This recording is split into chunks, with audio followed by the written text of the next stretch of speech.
Okay, good evening, good evening. Back to you. This is the GlaDEAtor, back with the very, very, very interesting story.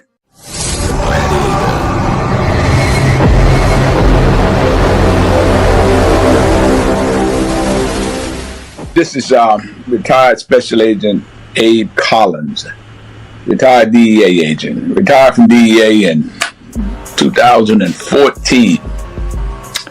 And I worked numerous assignments in Memphis, Tennessee, the Bahamas, Atlanta, Georgia.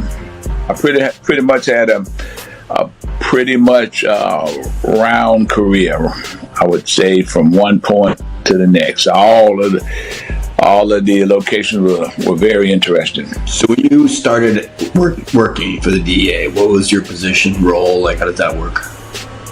Well, after graduating from the academy, I got assigned to the Memphis office, and Memphis is where I'm from. So I really got my blessings on the front end, because in some agent life, in their entire life, they never get to go home from where they are from.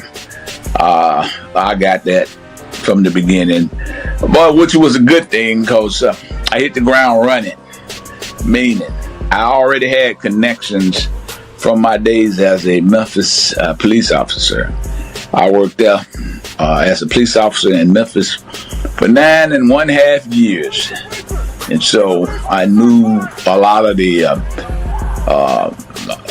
important people there in Memphis, particularly in the narcotics world. I knew a lot about the going on. I actually, once I got there and got on board at the DEA office in Memphis, I actually was able to teach some of the older agents some of the goings and comings of a place like Memphis. And what happened to me, and although I was an agent when I first got to Memphis, I was assigned to the airport unit, which was Memphis International Airport there in Memphis. And at that time, when you really think about it, you think back around 1991, anytime prior to 2001, which was 9/11, prior to that time, drugs was flowing through airports all around this country. They really were. And working at the airport with guys like Freddie and Calvin and JC, they really taught me something. And what I didn't have, and I didn't realize this, I may have had the ability, but I didn't have the confidence. I gained a lot of confidence from working with these guys. The confidence that they taught me how to stop, what we call stop and talk. And coming through the airport, you got informants who work with you from places like Houston, places like Dallas, Miami. You have people who in the know what I say. These are people who know what's to look for. And a lot of profiling is done at airports. And one of the main profiles that you look for is people with large sums of money when they buy tickets in cash, or they pay for their certain things in cash. They use cash. They got lots of money. And those are people you really pay attention to, because one thing about the drug dealers during that time, which they didn't got a lot smarter, they didn't have credit cards. They didn't book their flights online. They would walk up to the ticket counter and dish out $200-$300 for a ticket, or one-way ticket, or mainly one-way ticket. Those were two of the keys: a one-way ticket to a destination and paying by cash. And once some of the informants say, "Hey, this guy just walked up to the ticket counter to catch this flight that's leaving in an hour, going to Houston or coming or going to Memphis, y'all need to take a look at him." And at that time, people could put dope on their body, They could put it in their luggage. It wasn't like it is nowadays when you hardly can get anything through. Of course, you can get some things through, but money and drugs, you can get that through the airports. I feel like you saw it in like the movie Blow and stuff like that, where they brought it right through the airports. And you'd have his luggage with 2 layers, the fake clothes, and then they'd have it all underneath. Back then, you can get away with that stuff. Yeah, you can get away with that stuff, which was... But the big seizures was not necessarily the dope. You're going to seize dope if you're working. But the big seizures were the money seizures. The money seizures. When you see $500,000 in cash going to a dope dealer and you take that out of his hand, you really done made a difference. Because they don't really care about the drugs. But what they do care about is that money. They want that money.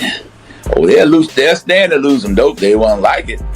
But what kills them and what hurt them when you take that money away from them that they in the business for anyway. Yeah. Yep. So what was the first kind of memorable case or seizure or anything like that you can remember when you started working? What was the first one? Pertaining to, I can remember this. Pertaining to the airport. And again, signed to the airport at that time. And it turned out that you get a call from one of your informants who work in the ticket line or working the checkpoint. And we responded to that. They call and say, this instance, they call and say a guy just went through the checkpoint with briefcases, 2 briefcases of cash. So he just went through the checkpoint. Like the security checkpoint? The security checkpoint. And they let him go? Well, they can't, at that time, they couldn't do anything. Okay. At that time, they couldn't stop him. They didn't have the law, like anything over 10,000? Well, that's only at a port of entrance. Oh, okay. So customs. Yeah, that's only at port of entrance. Flying locally, it's not against the law. It's not against the law. Okay, so get the call. We immediately rush out there. I know I get there. I know Freddie get there. I know JC or Calvin or somebody get there. We all get there, but I know I was one of the first people to get there. And they identified the guy as a white guy. Can't remember the description other than him being white and he had briefcases. So I remember this. I get to the gate that someone had followed him to him. He was at a gate where you fly or you fly into Memphis from Arkansas. What's that place in Arkansas? GlaDEAtor.